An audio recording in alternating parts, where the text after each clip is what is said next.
How to change sensitivity in Horror Tale 2. In this video, I'm going to show you how you can change it. First of all, open the application. Now here on the third option, you can see settings. Simply tap on settings. Now we're in the settings interface. Here, you'll be able to see different options that are available. Now here on the fourth option, there's sensitivity.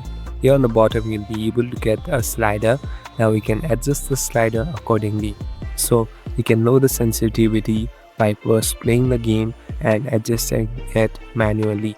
So I request you to go inside the game, start playing, and then adjust it accordingly, and you'll be able to figure out which is the perfect one. Thank you for watching this video. I hope this video will help you.